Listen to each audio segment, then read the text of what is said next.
welcome to Eat Your Backyard, my YouTube channel where I talk about all kinds of things I'm into, like growing edible trees and plants, as well as beautiful tropical ornamentals like these palm trees. And today, I'd like to bring you along on a quick journey. If you're new to the channel, by the way, welcome. Please subscribe, turn on the notification bells. Getting ready to start a lot of streaming. Been setting up my studio, so to speak, in the back room, so almost ready to launch that. So go ahead and tune in. But anyway, let's get right to it. If you look at this area, this is off my back deck. That's the Atlantic Ocean that way, about 4 blocks. It's a very windy day, as you can tell. But you'll see there's some brown fronds now. And as you have palm trees, really to enjoy them, it's going to take a fair amount of trimming, in my opinion. You can let the dead fronds simply lay down on the sides.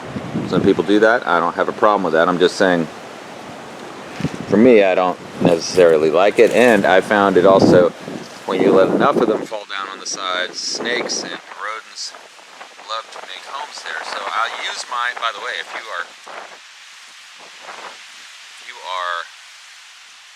a longtime viewer of Eat Your Backyard, you know these rusty fiskers. Look at the patina. What amazing tools they are. I think I'll put a link down in the description. Affiliate link for you to click on if you want.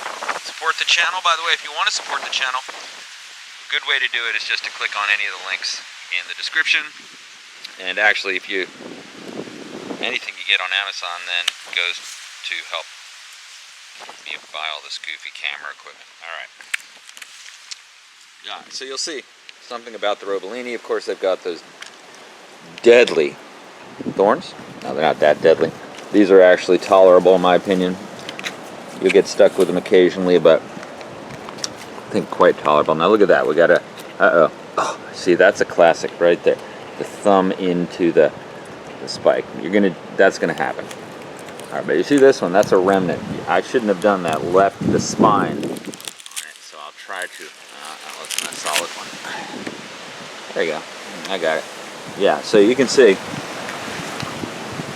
you know, I left just the top 2 spines there, and that's kind of a bad habit to get into, because then when you go to trim the others, they have spines, and you can see I just got a little lazy the last time I trimmed it. This time I'm going to trim it real close in and take a little bit of a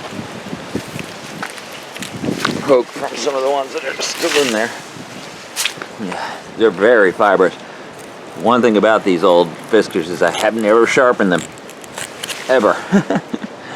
And they still work, but sometimes the cut's a little rough. Alright. Now, one thing I like to do is I cut these, is I'll put all the spiky parts are in one place. So then when I carry them about the fronds and don't get stuck, so you can see I'm piling up the fronds kind of uniformly. Alright. So already looking much better with a few simple trims. Now I'm going to come back with a ladder and trim these up close to the base. I've actually got 1, 2, 3, 4 to trim, and then some seed pods to remove. I'll trim those all as close as I possibly can and leave probably all the rest. Look at that, the cocos palm. I'll leave some links in the description on how to get seeds for this one too, if you want. Okay, so the Robellinis, though, these dwarf Robellini palms are a type of dwarf date palm. They actually do produce little fruits, but I don't think these are very good to eat. Remnants of some seed pods. I call that the clamp cut. It's a very special technique. Just try to clamp it and pull it, because some of these are just brittle. I'm just really more or less just trying to get whatever you can. All right, the green one's just cut off so easily. And you can see I'm cutting this one off because it's already starting to die on the ends, you know, so this is one on its way out. If you look at the leaves, you can see. All right, now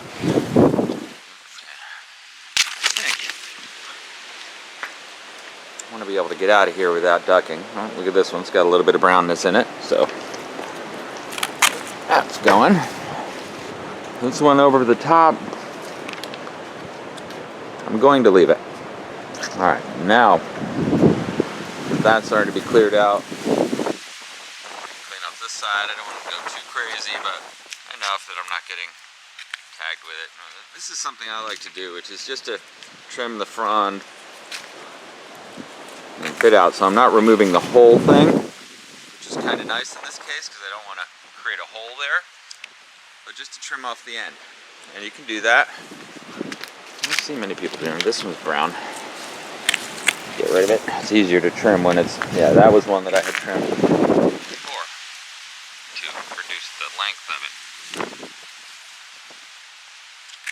This way you're not taking the least amount of impact to the tree as possible, especially this time of the year where we're going into winter time. And it doesn't get very, very cold here, but it gets cold enough. I'm going to pull down some of these fronds, which will help get them out of the way. Just give them one hard yank. You kind of, there you go. Okay. Pull those all down. Those will be easy to trim later. They're already looking much better. All right. Let's see.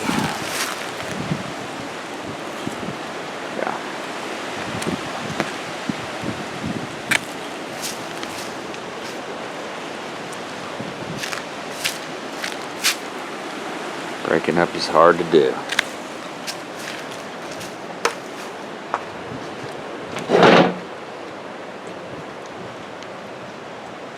Alright, yeah. I'll just toss them in that 5-gallon bucket and mission achieved. This one, I'll probably leave it. I got a couple more dead ones over there, but for the most part, the pathway is clear. We can now walk out without having to duck, which is nice. But you don't want to over trim your palms, I would say, this time of year. Just, you know, you can see I was kind of delicate with them, just enough to achieve what I needed to, but not so much that I'm going to hurt their future growth. The Robellini palm is a robust palm tree. It's fertilized, cared for properly. All you really need to do is give it some, I just use basic lawn fertilizer. A little bit of Miracle Grow liquid fertilizer. I'll leave links in the description, but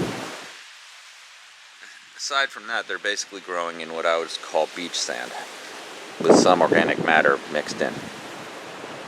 And you can see I've got Carolina River rocks down here that I just contained with a simple concrete bed liner, and the result is pretty good. Okay, so thanks for watching Eat Your Backyard. If you like these kinds of videos, please subscribe, turn on notifications so you'll be notified every time I begin to stream online. I hope you are motivated to create your own fruit jungle. Why not? When's a better time than now to get started creating your own fruit jungle? Thanks for watching Eat Your Backyard. Don't forget to hit the like button.